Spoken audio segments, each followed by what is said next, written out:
सकारात्मक अभिव्यक्ति ही हर समस्या का समाधान है। मजाक चतुराई से किया गया अपमान है।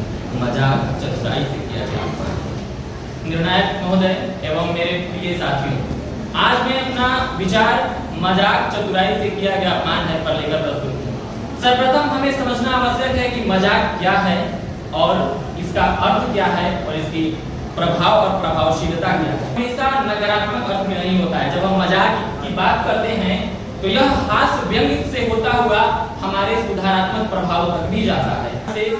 हम लोग आसपास में दोस्तों के साथ भी कई प्रकार की मजाक करते हैं कि मान लीजिए किसी के रंग रूप पे, किसी के वेशभूषा पे, किसी के पहनावा पे, अगर हम महाविद्यालय जीवन की बात करें तो किसी की प्रेमिका पे या किसी के प्रेमी पर भी हम लोग कई प्रकार की मजाक या आक्षेप करते हैं।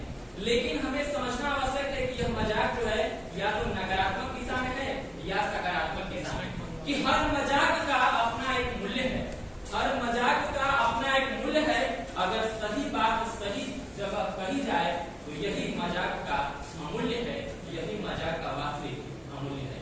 मैं महोदय इन सब चीजों को समेटते हुए सामाजिक, आर्थिक, राजनीतिक, धार्मिक एवं आध्यात्मिक क्षेत्रों में कई प्रकार के जो हास्य व्यंग्य या इस तरह के जिसको मजाक की शक्ल दे देते हैं, उन चीजों में हम एक बात अवश्य देखते हैं कि उनका उद्देश्य क्या होता है। अगर हमारा उद्देश्य केवल मनोरंजन तक सीमित है तो यह जो मजाक है स्वीकार्य है।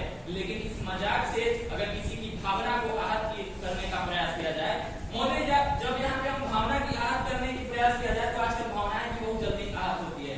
तो उन भावनाओं को हमें नियंत्रित करना होगा जो जल्दी आहत हो जाती है।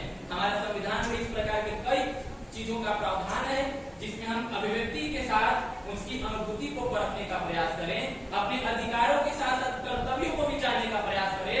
और यही मजाक जो है वास्तव में हमारे संविधान सम्मत है और नीति सम्मत है और यही नैतिक पराकाष्ठा की सीमा है जिसके चलते भारत भूमि सदियों से प्रवाहित होती आई है और इस व्यंग्य की सकारात्मक अभिव्यक्ति हुई है।